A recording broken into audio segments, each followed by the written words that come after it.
ഭാഷയാണ്. അതിൽ ഗീക്കാം നഗതരകം ദിരികിടതികതരകം നഗതരക ദിരികിടതികതരകം. ഇത് ഇംഗ്ലീഷാണോ മലയാളം അങ്ങനെയില്ല, അത് ചെണ്ടയുടെ ഭാഷയാണ്.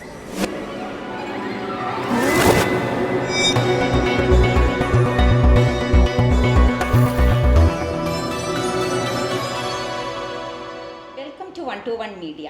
മേളപ്പെരുമയുടെ കുലപതി ശ്രീ മട്ടന്നൂർ ശങ്കരൻ കുട്ടിയാണ് ഇന്ന് എന്നോടൊപ്പം അതിഥിയായി ഇവിടെ എത്തിയിരിക്കുന്നത്.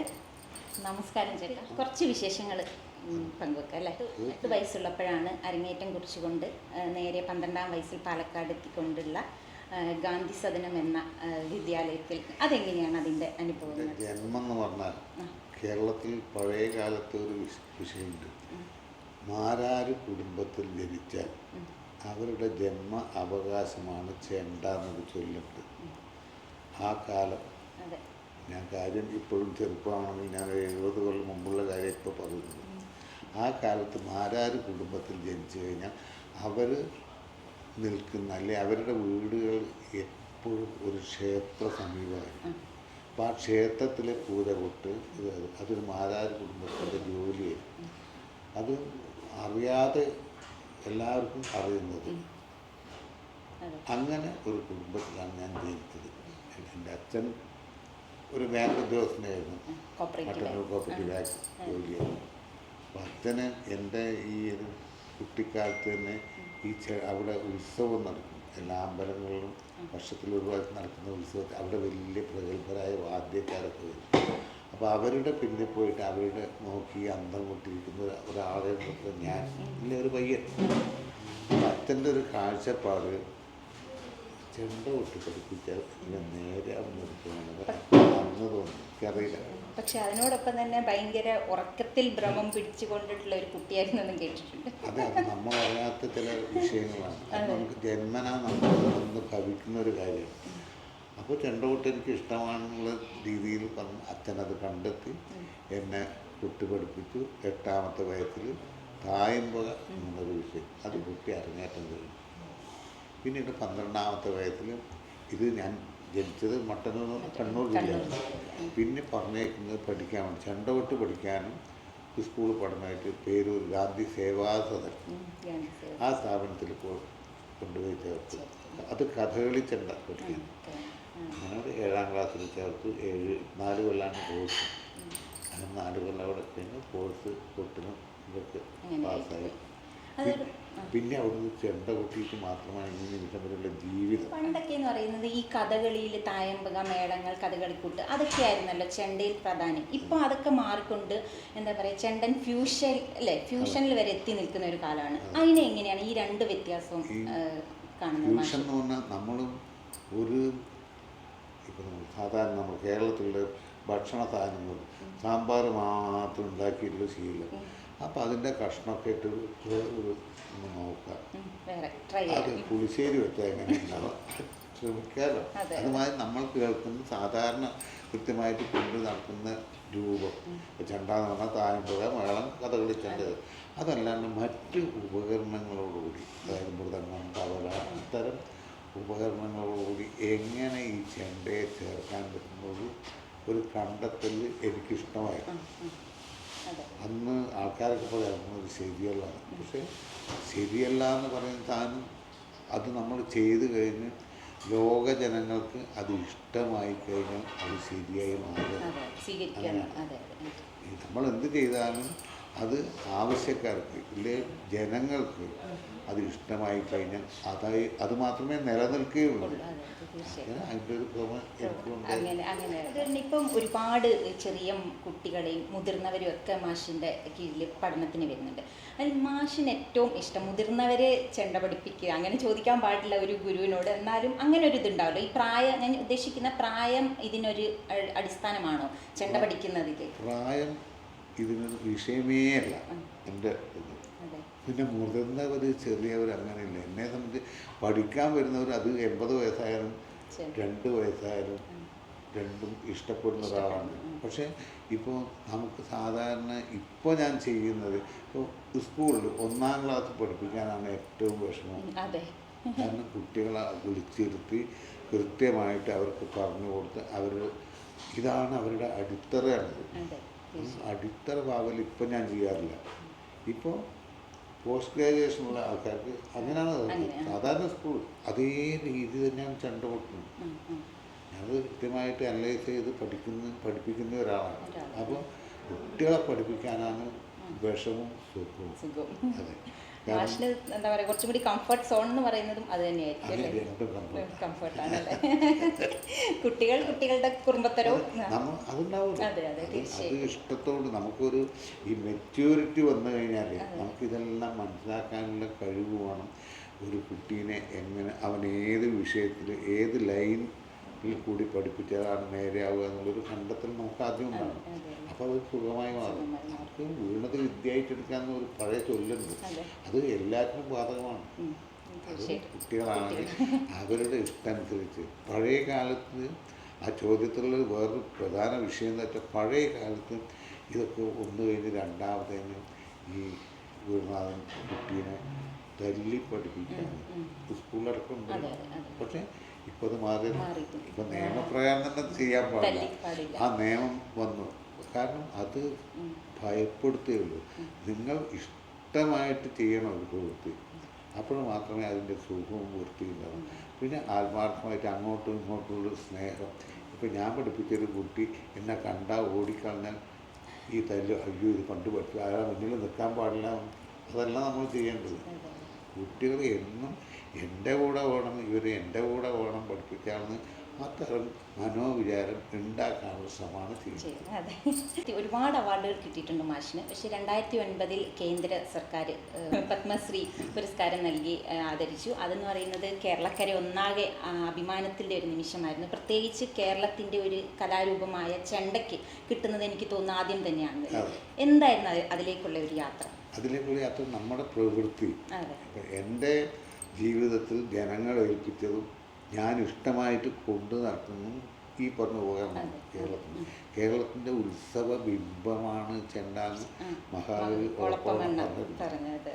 അപ്പോൾ നമുക്ക് ജീവിതത്തിൽ അതിൻ്റെ ശബ്ദം എല്ലാ ലോകരാജ്യങ്ങളിലും മുഴുവൻ കേൾപ്പിക്കുക. ചെണ്ട എന്ന് പറഞ്ഞാൽ അതിപ്പോൾ ജനിക്കുന്ന അത് ജാതിമത ഭേദത്തിനും ഇല്ലാത്തൊരു വിഷയമാണ്. ഉത്സവപ്പറമ്പിൽ പോയാലും ചെറിയ കുട്ടികൾക്ക് കളിപ്പാട്ടമാണ് ചെണ്ട. അപ്പോൾ അതിന് തുടങ്ങി അതിൻ്റെ ശബ്ദം ഈ ചെണ്ടയുടെ ശബ്ദം എന്ന് പറഞ്ഞാൽ അത് കേരളത്തിൻ്റെ ശബ്ദമാണ്. ഏറ്റവും അധികം ചെണ്ട ഉപയോഗിക്കുന്ന നാടാണ് കേരളം. പൂരമായാലും മറ്റു വേലകളായാലും. അപ്പോൾ അതിൻ്റെ ശബ്ദം ലോകം മുഴുവൻ എത്തിക്കേണ്ട ചുമതലയാണ് ഇപ്പോൾ ജനങ്ങളെ ഏൽപ്പിച്ചിട്ടുള്ളത്. അത് ഞാനും എൻ്റെ മക്കളും കൃത്യമായിട്ട് അതുകൊണ്ടാണ് ഈ ഖത്തറിൽ പോലും അതിനു വേണ്ടി വന്നതാണ്. അപ്പോൾ ഈ വിഷയം എത്തിക്കലാണ്. അതുകൊണ്ട് നിരന്തരമായിട്ട് കൃത്യമായിട്ടും സത്യസന്ധമായിട്ടും ആ പ്രവൃത്തി ചെയ്തു കഴിഞ്ഞാൽ ജനം നമ്മളെ അംഗീകരിക്കും, ലോകം നമ്മളെ അംഗീകരിക്കും. അതിൻ്റെ പ്രധാന തെളിവാണ് ഈ പറഞ്ഞ സർക്കാർ പത്മശ്രീ അതൊക്കെ ചെയ്ത വിഷയം. അത് ലൂക്കോളിലുമല്ല. അതെല്ലാവർക്കും അഭിമാനിക്കാൻ പറ്റിയ ഒരു മുഹൂർത്തം. കേരള സംഗീത നാടക അക്കാദമിയിൽ ചെയർമാൻ സ്ഥാനത്ത് നിൽക്കുകയല്ലേ അല്ലേ? അപ്പോൾ അതൊരു വലിയൊരു പദവി തന്നെയാണ്. എന്താണ് അതിനെക്കുറിച്ചിട്ട് അതിൻ്റെ ഒരു സന്തോഷവും? അതൊരു ചുമതല ഏൽപ്പിച്ചു. പിന്നെ എന്നെ സംബന്ധിച്ച് അത് ഏറ്റെടുക്കുന്ന സമയത്ത് അക്കാദമി ആ ഒപ്പിടുന്നതിന് മുമ്പ് ഞാൻ പറഞ്ഞൊരു വിഷയം, ഈ സ്ഥാപനത്തിൻ്റെ ഉദ്ദേശം കേരളത്തിൽ ഉള്ള കലാകാരന്മാരെ അവരുടെ ജീവിത വിഷയത്തിൽ അവരുടെ സുഖദുഃഖങ്ങൾ കൃത്യമായിട്ട് അന്വേഷിച്ച് കൊണ്ടു നടക്കുക, അക്കാദമിക്ക് പറ്റുന്ന വിഷയം അവർക്ക് സഹായമായി ചെയ്തു കൊടുക്കുക. ഇതാണ് ഈ സ്ഥാപനത്തിൻ്റെ ലക്ഷ്യം. അപ്പോൾ ഞാനിതിൻ്റെ ചെയർമാനായിട്ട് നിങ്ങളെന്നത് നിൽക്കുക. എന്നെ സംബന്ധിച്ച് ഇവിടുന്ന് ഒരു വിഷയം കൊണ്ടുപോയിട്ടുള്ള ജീവിതം എനിക്ക് വേണ്ട.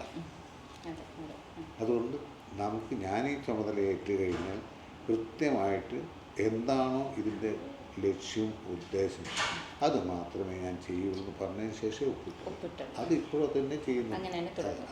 അതുപോലെ തന്നെ ഒരുപാട് രാജ്യങ്ങൾ സന്ദർശിച്ചിട്ടുണ്ട്. GCC ആയാലും എബ്രോഡ് ആയാലും കേരളത്തിലൊക്കെ ഞാൻ കേട്ടിട്ടുണ്ട്, ഏകദേശം വായിച്ചിട്ടുണ്ട്, ഏകദേശം 30ഓളം തവണ ലണ്ടനിൽ എത്തിയിട്ടുണ്ട്, ഇംഗ്ലണ്ടിലെത്തിയിട്ടുണ്ട്. അപ്പം അതിൻ്റെ അനുഭവം എങ്ങനെയാണ്? അതായത് കേരളത്തിലും എബ്രോഡും തമ്മിലുള്ള ആൾക്കാരുടെ ആ ഒരു വ്യത്യാസം, ഈ ചെണ്ടയോട് കൂടിയിട്ടുള്ള ഒരു വ്യത്യാസം ഉണ്ടാവുമല്ലോ, ആ കലാരൂപത്തോടു കൂടി, അതെങ്ങനെയാണ് കാണുന്നത്? ഒരു കാലത്ത് ഞാൻ പഠിച്ച ഈ സദനം എന്ന് പറഞ്ഞ സ്ഥാപനത്തിൽ അതൊരു കഥകളി വിദ്യാലയം കൂടിയായിരുന്നു. അവിടെ കഥകളി വേഷം പഠിച്ച ഒരു ഉണ്ണികൃഷ്ണൻ എൻ്റെ കൂടെ പഠിച്ചതാണ്.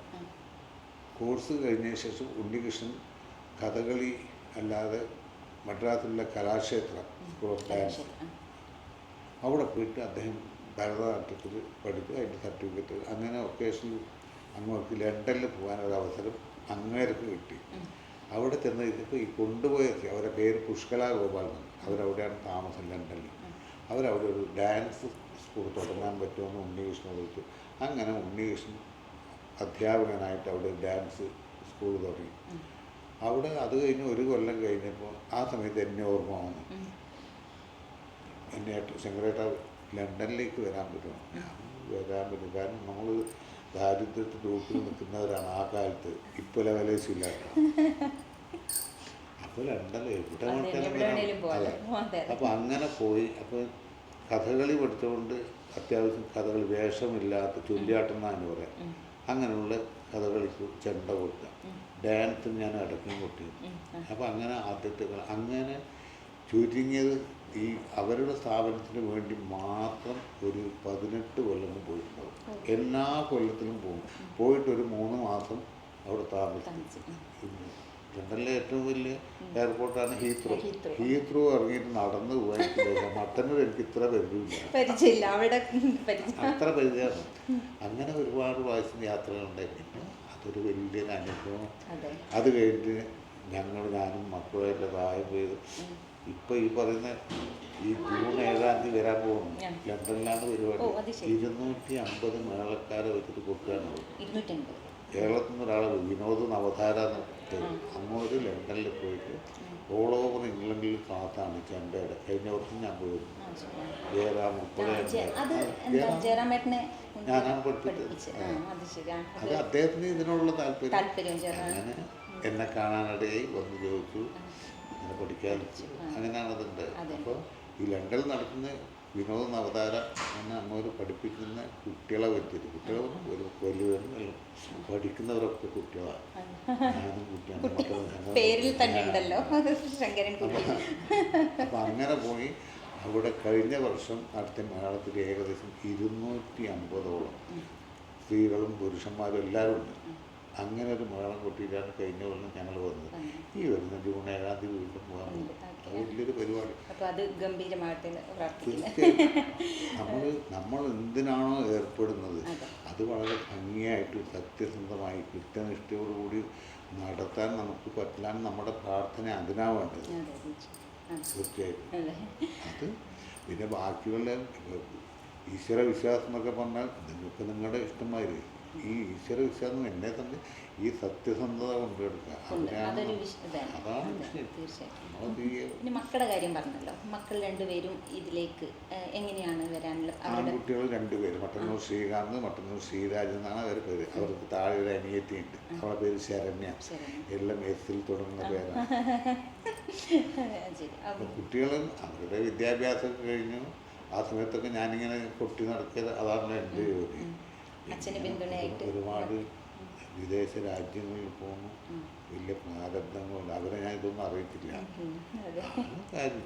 അപ്പോൾ അവർ മൂത്ത മകൻ ഡിഗ്രി വരെ പോയി കോളേജിൽ, രണ്ടാമത്തെ മകൻ പ്രീ-ഡിഗ്രി വരെ പോയി. അപ്പോൾ അവരുടെ ഒരു കണ്ടെത്തലാണ് ചെണ്ട കൊട്ടാണ് ഇതിനേക്കാൾ സുഖം. അപ്പോൾ ഈ ലൈനിൽ വന്നു. ഞാനും പറഞ്ഞു, എന്ത് വിഷയം ശരി കൊണ്ട് നടക്കുന്നത് ഞാൻ നേരത്തെ സൂചിപ്പിക്കുക കൃത്യമായിട്ട് അത് നടക്കും. ഓരോ ജനങ്ങൾ നമ്മൾ അംഗീകരിച്ചു. എല്ലാവർക്കും ഒരു സംതൃപ്തി കണ്ടെത്തലാണ് വേണ്ടത്, ആദ്യത വേണ്ടത്.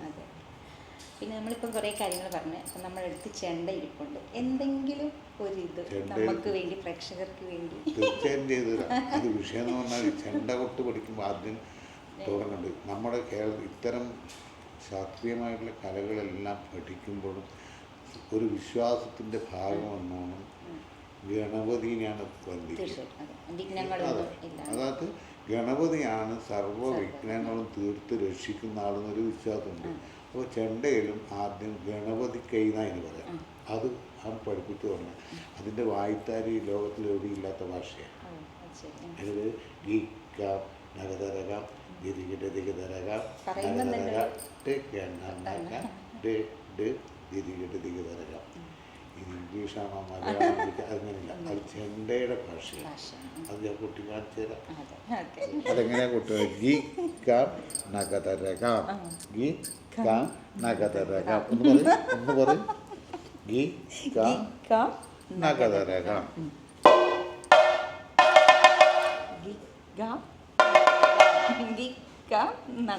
അതെ ഇനി പറയണ്ട, അതിൻ്റെ മൊത്തമായിട്ടുള്ള ഗി കം നഗതരകം ദിരികിട ദിഗതരക നഗതരക ഡ് ഗണനക ഡ് ഡ് ദിരികിട ദിഗതരക. അതാണ് എൻ്റെ വായിത്തരിവിടെ. ഞാൻ മുഴുവൻ കൊട്ടാം.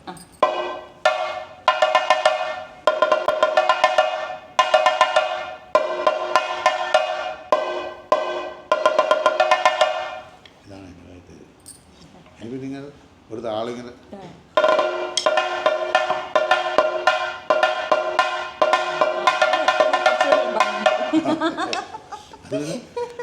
അതിനോട് നമുക്ക് ഒരു അരി കിട്ടിയാലേ അതിനോട് എന്തെങ്കിലും ചേർത്ത് തന്നെ ഇഡ്ഡലി ഉണ്ടാക്കാം, അരി മാത്രമായി ചോറ് ഉണ്ടാക്കാം. അഥവാ ഇത് പഠിച്ചു കഴിഞ്ഞാൽ പിന്നെ അതിനെന്തും ഉണ്ടാക്കാം. പിന്നെ പഠിക്കാൻ ഏറ്റവും എളുപ്പമുള്ള ഉപകരണം ചെണ്ട, ഒരു പ്രയാസമില്ല, ഒരു തക്കിട, പിന്നെ നമ്മൾ രണ്ടാളിപ്പോൾ ചെയ്യുന്ന തരികിട. ഈ തക്കിടയും അല്ല ഈ തക്കിടയും തരികിടയും ഉണ്ട്. തക്കിട പറഞ്ഞാൽ ഇടത്തേക്ക് കയ്യിലൊന്ന് വലത്തേക്ക് കയ്യിലിടും. 1 2 3. എൻ്റെ പേര് തരികിട വെച്ചാൽ തക്കിടക്ക് എത്ര അക്ഷരമാണ്? അതെ എത്രയാണ്? 3. തരികിടക്കോ? തരികിടയ്ക്ക് 3. അല്ലല്ല തരികിട 4. അവിടെ തന്നെ തരികിട തുടങ്ങിയെന്നാ ഞാൻ പറയാം. അപ്പോൾ ഇടത്തേക്ക് ഒന്നേ ഉണ്ട്. ഇപ്പോൾ തക്കിടേറ്റ തരികിടേറ്റ 4 വേണം. അത് ഏറ്റവും അതിൻ്റെ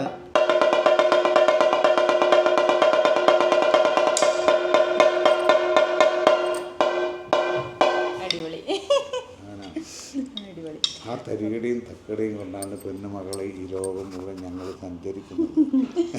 അപ്പം എന്താ പറയുക, ഒരുപാട് സന്തോഷം. ഈ ഒരു അങ്ങേപ്പോലുള്ള വ്യക്തിയുടെ ഈ കാലയളവിൽ തന്നെ ജീവിക്കാൻ സാധിച്ചത് നമുക്ക് എല്ലാവർക്കും അഭിമാനമാണ്. എനിക്ക് ഒരുപാട് ആഗ്രഹമാണ് പേഴ്സണലി ഇങ്ങനെ ഒരു ഇൻ്റർവ്യൂ കിട്ടണമെന്ന്. അതിന് എന്നെ സഹായിച്ച ശ്വേത ഷിജിത്ത് നമ്മുടെ ഫ്രണ്ടാണ്. ഒരുപാട് സന്തോഷം. എല്ലാ നന്മകളും നമുക്ക് നേരുന്നു.